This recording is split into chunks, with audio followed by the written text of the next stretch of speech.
믿음의 말은 현실이 된다라는 제목으로 하나님 말씀 선포하겠습니다. 믿음의 말은 현실이 됩니다. 오늘 말씀은 예수님께서 믿음의 말의 중요성과 가치에 대해서 말씀하셨습니다. 사람들은 예수님을 믿든지 믿지 않든지 믿음의 기초에서 날마다 살아가고 있어요. 여러분 오실 때 자동차 타고 오셨잖아요.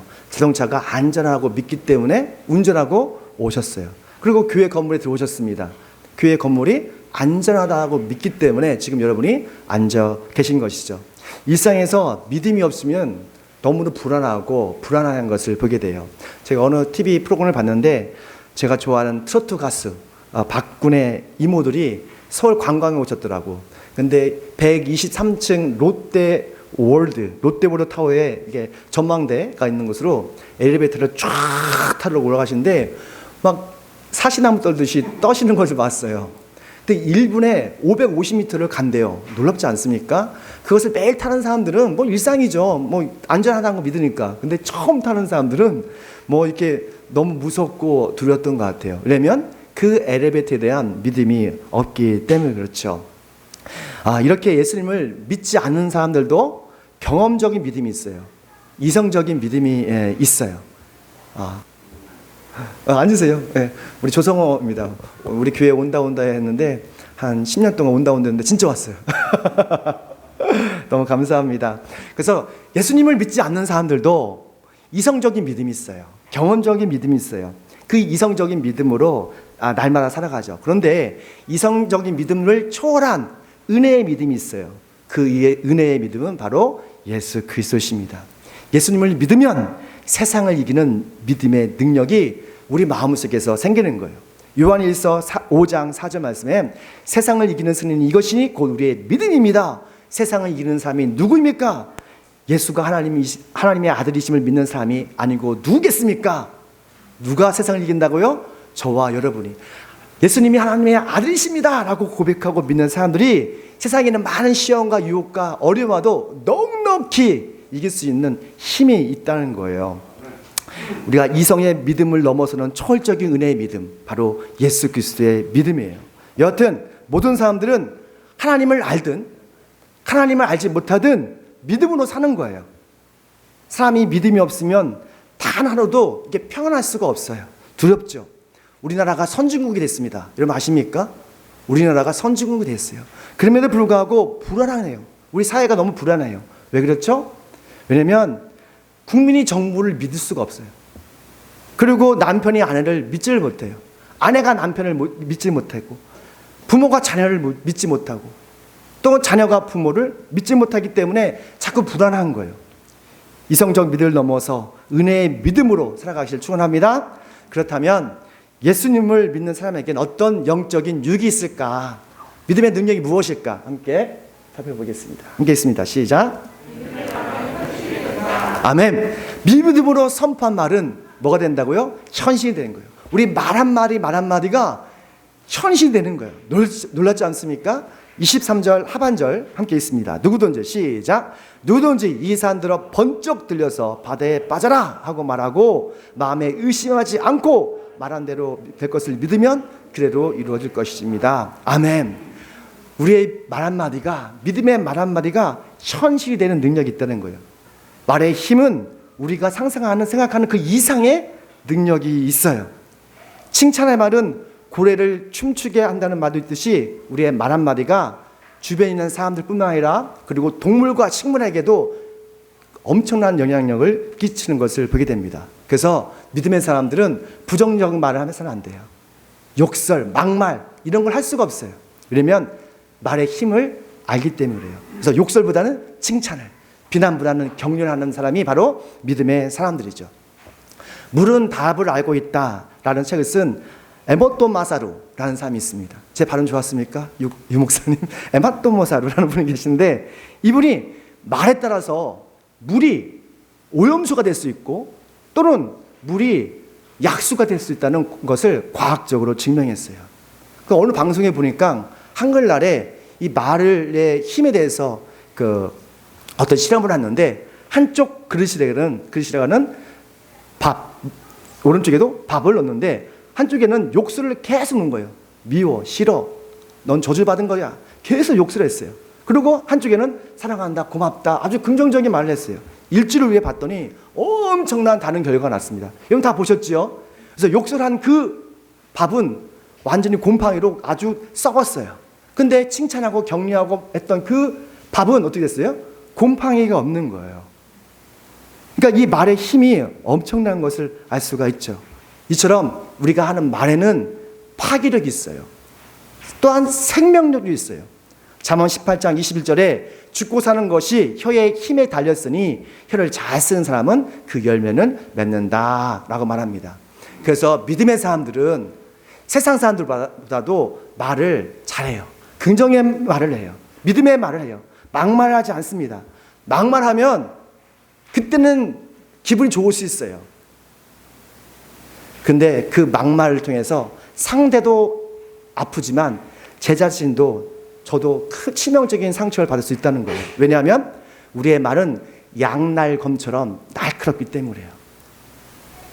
한 검이 아니라 양날이에요. 그 양날로 사람을 칠 수도 있지만 또 나도 다칠 수가 있는 거예요.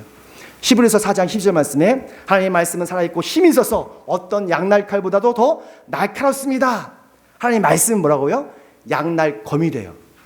그래서 사람의 생각과 마음을 쪼개기까지 한대요. 근데 하나님 말씀뿐만 아니라 사람의 말에도 보이지 않는 칼날이 숨겨져 있는 거예요.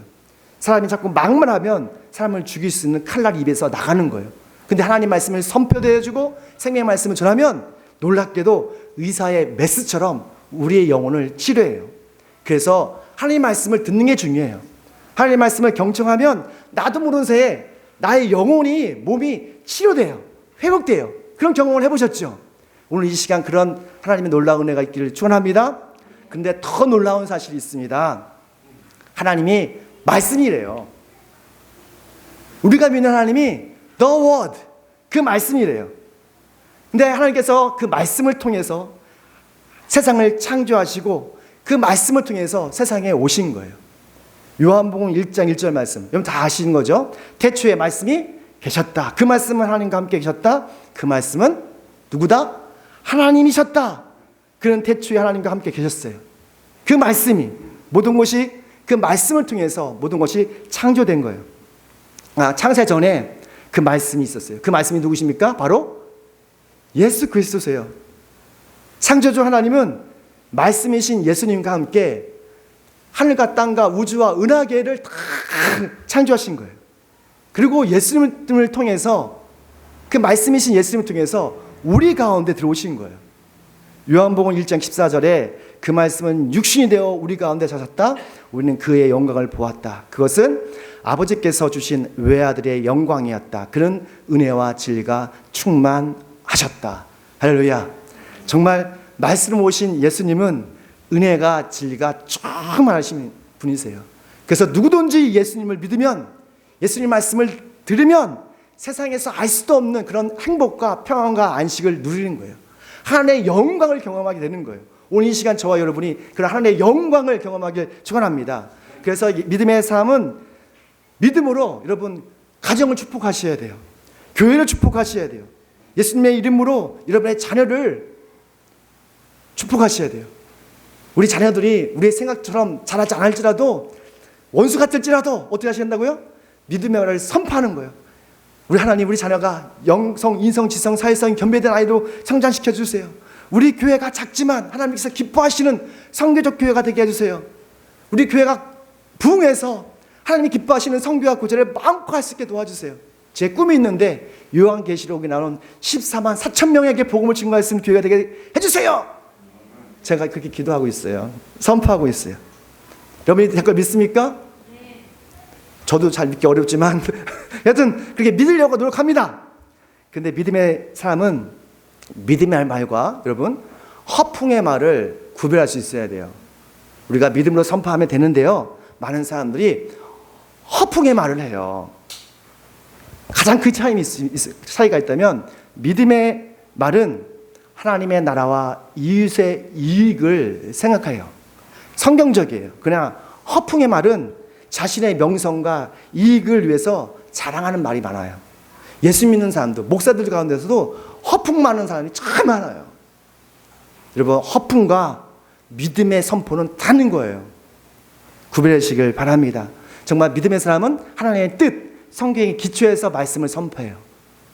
말을 해요. 그러나 허풍의 말은 자신의 명성, 영광을 위해서 선포합니다.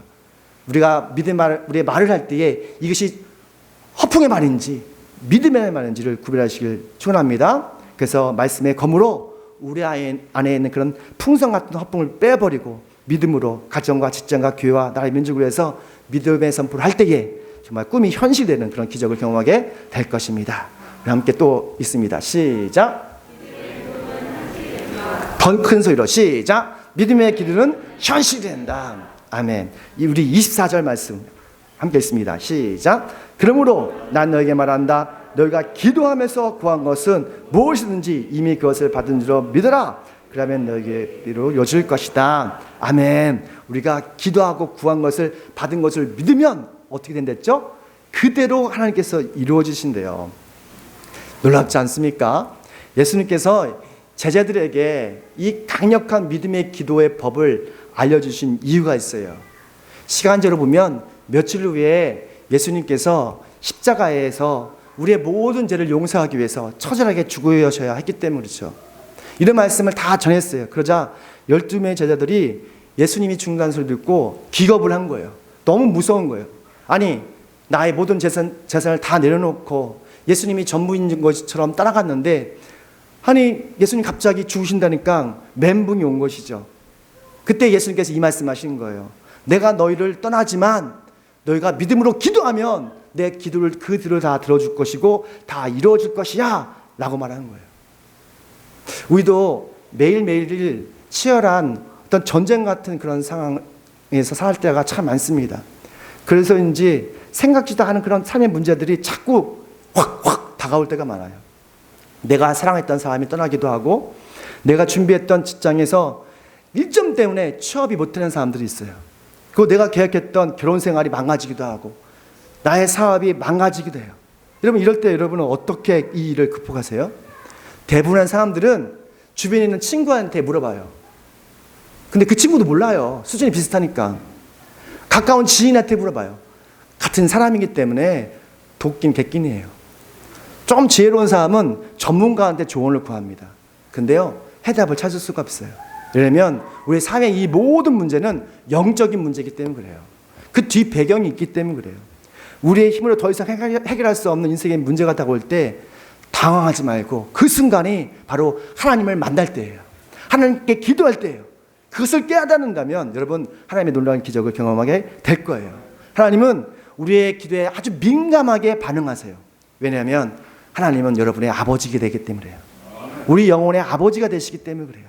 요한일서 5장 14절에 우리가 하나님 아버지에 대해서 가지는 담대한 것은 이것이니 곧 무엇이든지 우리가 하나님의 뜻대로 구하면 하나님은 우리의 청을 들어주신다는 것입니다.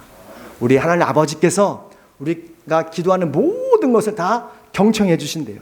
다 들어주신대요. 믿음의 사람은 믿음으로 하나님께 기도하는 것이 가장 현실적인 방법이라고 믿어요.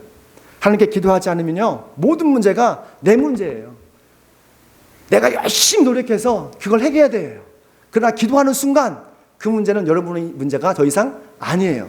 하나님의 문제가 돼요. 그리고 하나님께서 여러분 대신 일하세요. 천사를 통해서 일하세요. 인생의 큰 문제가 앞에서 두려워하지 마십시오. 놀라지 마십시오.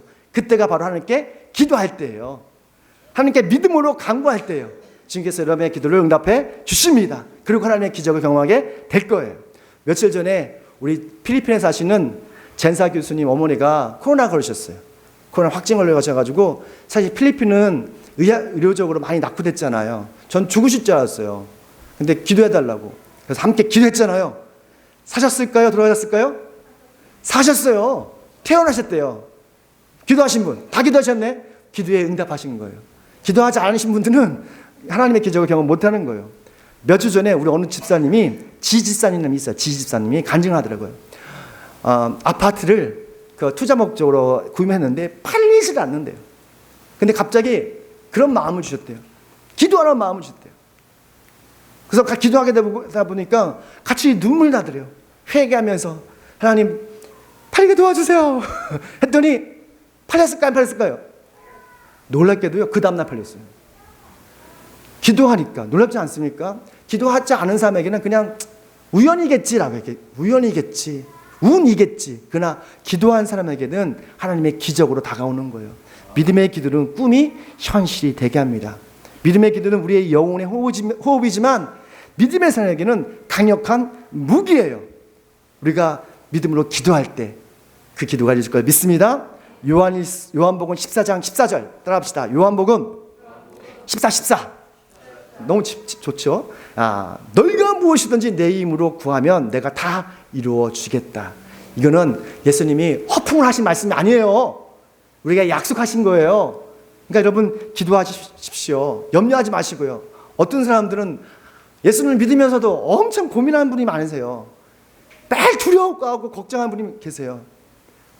하나님께 맡기십시오. 기도하십시오. 주님께서 여러분의 기도를 반드시 응답해 주실 겁니다. 그래서 우리가 교회 와서 합심해서 기도했지 않습니까? 우리 합심해서 기도하는 것을 하나님께서 너무너무 기뻐하세요. 여러분의 더불어 교회를 위해서, 여러분의 부모님을 위해서, 여러분의 자녀를 위해서, 민족과 나라에서 기도하십시오. 반드시 그 기도가 이루어질 걸 믿습니다.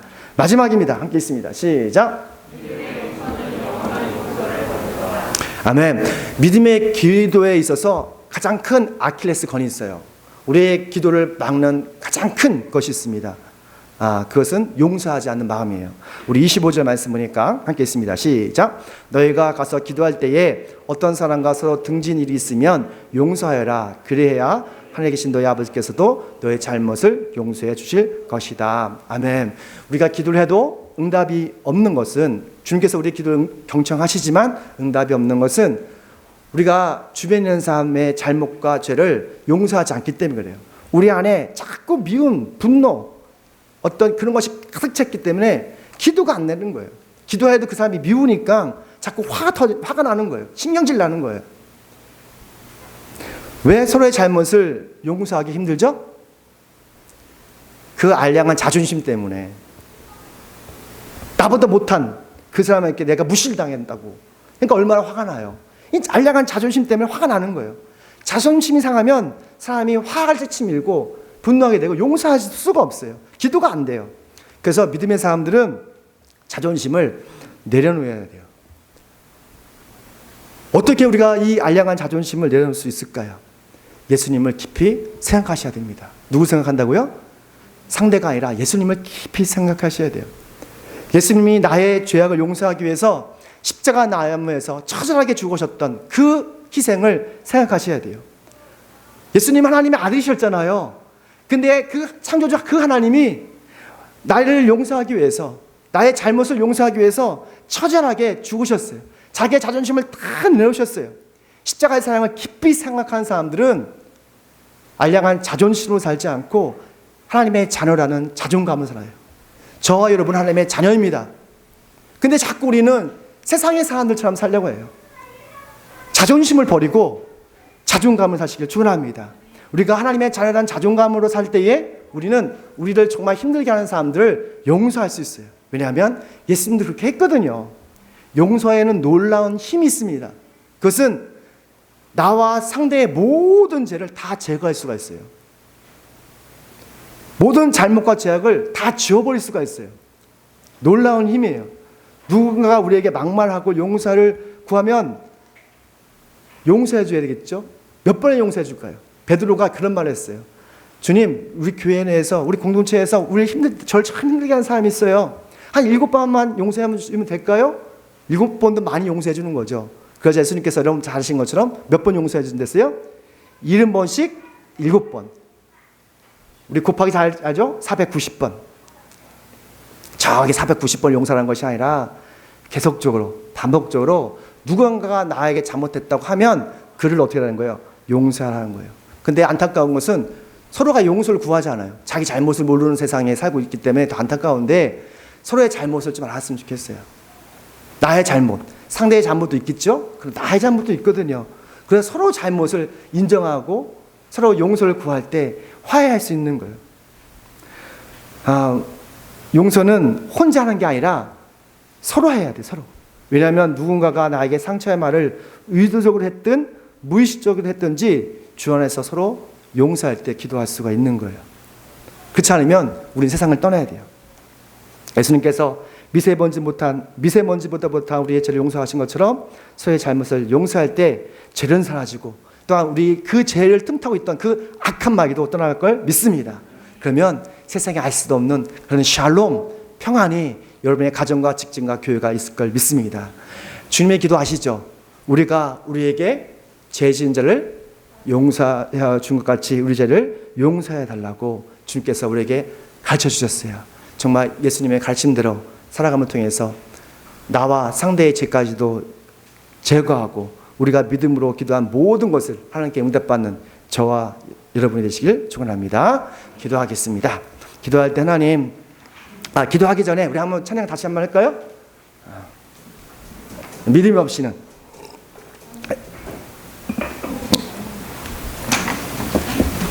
찬양하시고 우리 기도할 때 하나님 주님의 믿음의 말이 현시되게 하게 달라고 그 일상에서 우리 불신앙한 말이 아니라 믿음의 말로 우리 가정과 직장과 교회를 위해서 선포하게 달라고 함께 기도하십니다.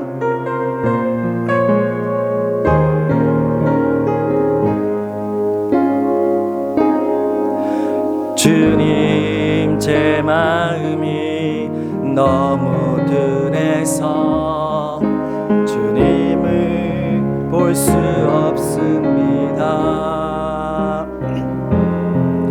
이 땅에 속하여